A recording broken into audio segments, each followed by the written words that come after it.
Merhabalar, yeni bir Avrupa Gündemi programına hoş geldiniz. Bugün Tamil, Ealam, Almanya temsilcileri Vibi, Rajasingham ve Thiru Trishotty konuğumuz oluyor.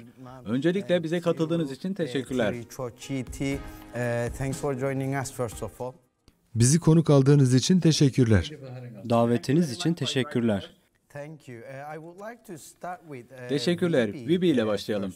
Öncelikle bölgede neler olduğunu, şu anki durumu, insanların reaksiyonu nedir, Sri Lanka'da neler yaşandığını kısaca değerlendirebilir misiniz?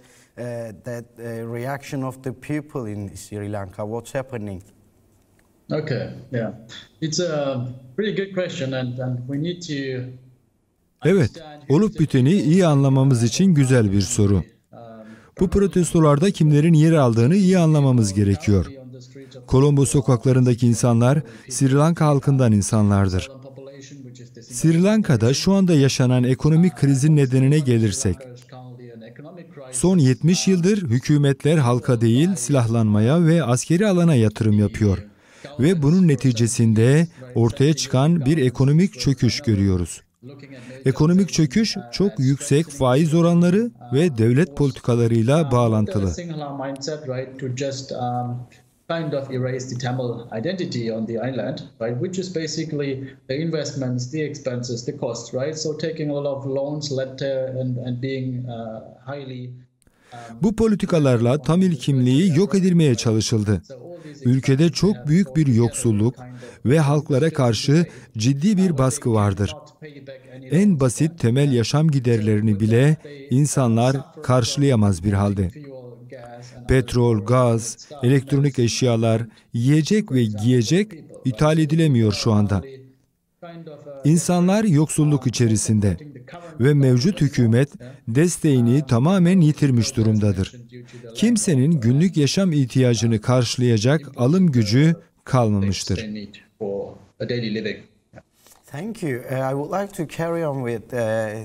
Thiru ile devam edelim.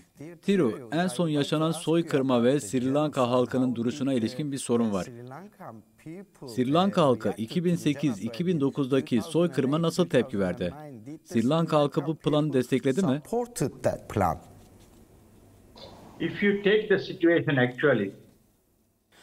Şu anki duruma bakıp geçmişi de iyi anlayabilirsiniz. Şu anki durum aslında Sri Lanka'nın politikalarından kaynaklanmıştır. Halen bugün bile Sri Lanka halkı neden bu duruma geldiklerini anlayabilmiş değillerdir. Sri Lanka'da şu an 300 binden fazla asker var. Bence Avrupa'da hiçbir ülkede bu kadar fazla asker yoktur. Bunu çok iyi anlamalıyız ki Sri Lanka orduya ve askerlere sadece yatırım yapıyor. Bir ordu devleti haline dönüşmüş durumdadır. Devletin orduya yatırımları ile ekonomi çökmüştür. Bunu herkesten önce Sri Lanka halkının anlaması gerekiyor. Devlete geçmişte de bu yatırımlarını orduya yapıyordu. Ve yine Tamil halkını soykırımdan geçiren de yine aynı devletti, aynı insanlardı. Bunu herkesten önce Sri Lanka halkının anlayabilmesi çok önemlidir. Tamil halkı ve adasını yok eden insanları katleden aynı devletti. Tamil kimliğini yok etmeye kalkışmışlardır. Bugün genç insanlar Tamil halkının düşman olduğunu düşünüyorlar. Bu kesinlikle bağımsızlık gününden bu yana Sri Lanka devletinin yürüttüğü politikaların sonucudur. İnsanları ayrıştırdılar. Tamil coğrafyasını böldüler, kolonize etmeye çalıştılar ve halkı tehdit ile ağır baskılar altına aldılar. Tamilli gençleri kaçırıp katlettiler. Yüzlercesi halen kayıptır. Bunu tüm dünyanın çok iyi anlaması lazım. Özellikle Sri Lanka halkının bu gerçekliği çok iyi görmesi, anlaması şarttır. Fakat görüyoruz ki bugün halen Sri Lanka halkı gerçeklere göre hareket etmiyor. Halen orduyu bile bu yaşananlardan sorumlu tutmuyorlar. Liderlerini devirmiş olabilirler ama gerçek problemin ne olduğunu, sorunun nereden kaynaklandığını halen anlayabilmiş değillerdir. Problemin kökeninde devletin sistematik bir şekilde devam eden başarısızlığıdır.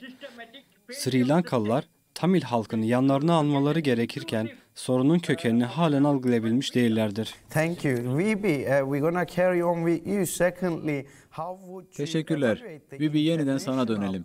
Bölgede olup bitenlere karşı uluslararası tepkisizliği nasıl değerlendirirsiniz? Yaşananlar tüm dünyada manşetlerde olsa da Avrupa ve Batılı güçler halen sessizliğini koruyor. Bu sessizliği kısaca yorumlayabilir misin lütfen? Have any reaction to what's happening very shortly, please? Probably yes. Yeah, probably they have a lot of reactions to that, but most of the Evet, reactions are going son ayaklanma dünyada ciddi yankı uyandırdı. Fakat esas tepki vermesi ve ses çıkarması gerekenler sadece arka planda duruyor. Onlar bu konuyu oldukça kısık sesle gündemlerine aldılar. Avrupa'da belli başlı ülkeler var ki bu coğrafyaya karşı özel ilgileri vardır. Bu ilgi aslında insanların hükümetlere karşı yaklaşımını da şekillendiriyor. Bu güçler ülkedeki yönetimleri ve hükümetleri de şekillendiriyor. Şu anda kapalı kapılar arkasında görüşmeler olsa da son olaylarla bu konular Avrupa'nın gündemine taşınmaya başlandı. Fakat biz Tamilliler için ileride ne olacağının veya hangi kesimin nasıl hareket edeceğinin çok da bir önemi yok. Arkadaşımın da açıkladığı gibi son 70 yıldır Sri Lanka hükümetleri ve devleti Tamil halkı için hiçbir zaman iyi bir adım atmadı. Tamil halkı için kimse politik sonuçlar almanın peşinde değil. Tamil halkı daha yaşanır bir dünya için mücadele verirken ortada da bir belirsizlik açığa çıkıyor. Tamil halkına yönelik soykırımlar ise son bulmuyor. Avrupa Birliği ve batılı güçler sessizlikleriyle bu suça ortak oluyorlar. Öte yandan Avrupalılar ülkeyi kimin yöneteceğine ilgi duyuyor. Hakeza kimi yanlarına alacaklarına da ilgileri çoktur. You make a really good point. Thank you for that important answer, and we will ask another Teşekkürler. Cevabınızda çok önemli noktalara değindiniz. Tiru ile devam edelim. İsyancılar kim? Soykırım destekleyenler bu ayaklanmanın neresinde? Çok kısa lütfen. Geçmiş soykırımları destekleyen kesimler bu ayaklanmada yer alıyor mu? used to support the genocide back of the time in this uprising. Very shortly, please. No, we really don't find anyone. Particularly, we don't find anyone. O ülkede katliamın yapıldığını söyleyen ya da kabul eden kimse yok ki. En kötüsü de budur. İnsanlar yapılan katliamlara karşı ve özgürlükler için sokaklarda değildir. Anladığımız kadarıyla şu anda sokaklarda olanlar sadece devletteki gücü, yani hükümeti değiştirmek isteyenlerdir. Mevcut hükümetin yıkılıp yeni bir hükümet getirilmesini istiyorlar. Petrol ve gaz istiyorlar. Bunun yeterli olacağını sanan insanlar bunlar. Elbette soykırım zamanında soykırıma sessiz kalan zihniyetler bunlar. Orada gerçekten olanlar bunlardır. Dünya bunu görmelidir. Daha önceki sorunuzda da AB ve batılı güçleri sormuştunuz. Onlar jeopolitik oyunlar oynuyorlar. Jeopolitik oyunlar oynarken halkımızın da canıyla oynuyorlar. Bakınız, bu güçlerin de kuklası olan başkan da şu anda gitmiş durumda. Gerçekten orada yarın ne olacağını bilmiyoruz. Hep birlikte göreceğiz.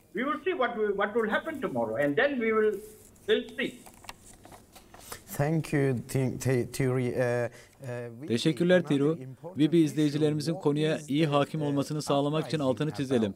Bu ayaklanma nedir? Neye dayanır? Tepki nedir? Talep edilen nedir? Bu ayaklanma neyin talebiyle gerçekleşiyor? Çok kısa değerlendirebilir misin? Very shortly, to make our audience have that knowledge as well, what is really it's based on. So if you want to look at what's the real demand of this protest. Eğer bu ayaklanma ve protestoların kökenine bakarsanız, aslında biz Tamillilerin 70 yıldır verdiği mücadelenin tamamıyla tersi bir durum görürsünüz. Bu ayaklanma ekonomik bir durumdur. Petrol, gaz, yaşam standartlarıyla alakalı. Son yıllarda alt ve orta sınıf insanlar çok büyük ekonomik zorluklar yaşıyor. Ne zamanki yaşam standartlarının düştüğünü ve eskisi gibi olmadığının farkına vardılar, o zaman sokaklara inmeye başladılar.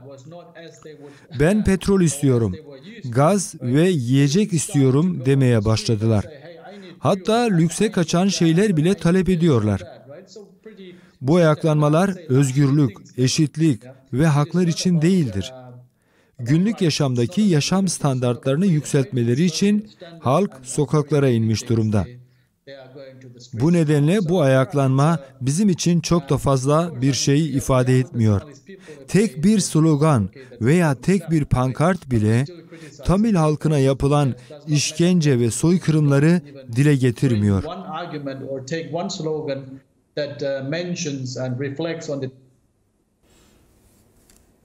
I think we have a connection problem. We can carry on with Thiru.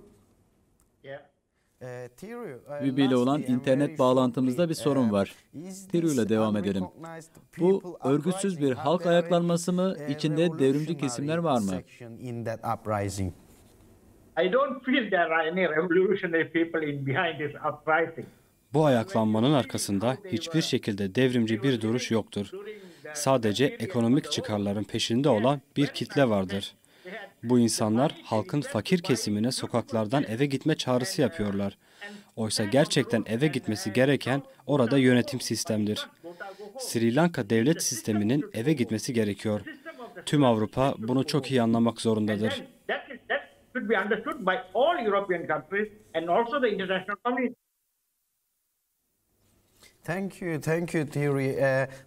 Teşekkürler Thiru. Vibi, siz sözünüzü tamamlayamamıştınız. Çok kısa toparlayıp ayrıca sormadığımız bir şeye veya eklemek istediğiniz bir şey varsa mesajınızı da kısaca alalım.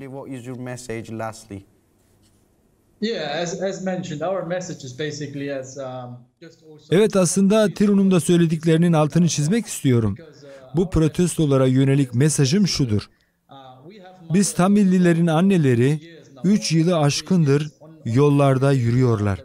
Her gün sokaktalar ve protesto yapıyorlar.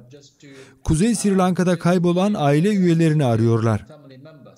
1000 günü aşkındır bu anneler sokakta. Hiç kimse onların seslerini duymuyor.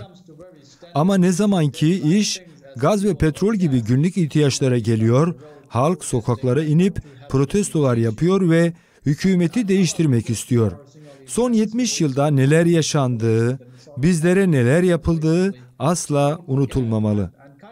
Özellikle Güney Sri Lanka'da yaşananları unutmamızı kimse bizden istemesin.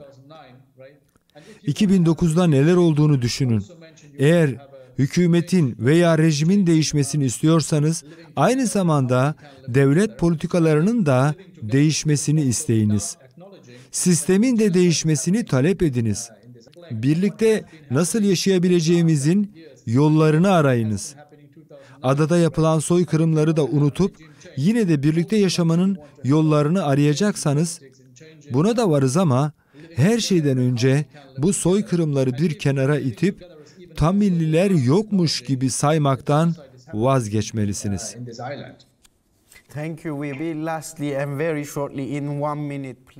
Teşekkürler Vibi. Son olarak çok kısa Thiru. Eklemek istediğiniz bir şey var mı? Kısaca ekranlarımızdan mesajınız nedir? Arkadaşımın da dediği gibi, ülkede birlikte yaşamanın yolları aranmalıdır. Her toplum kendi alanında özgürce yaşayabilmelidir. Eğer barış sağlanırsa zaten adada herkes ekonomik bir düzeye ulaşacaktır.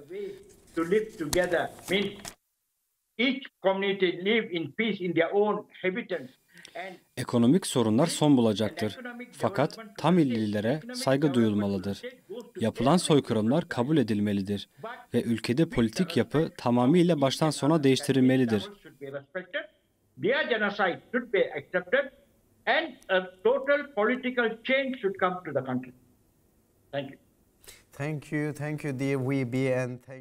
Vibi ve Thiru, teşekkürler. Bize katıldığınız ve değerli yorumlarınız için teşekkürler.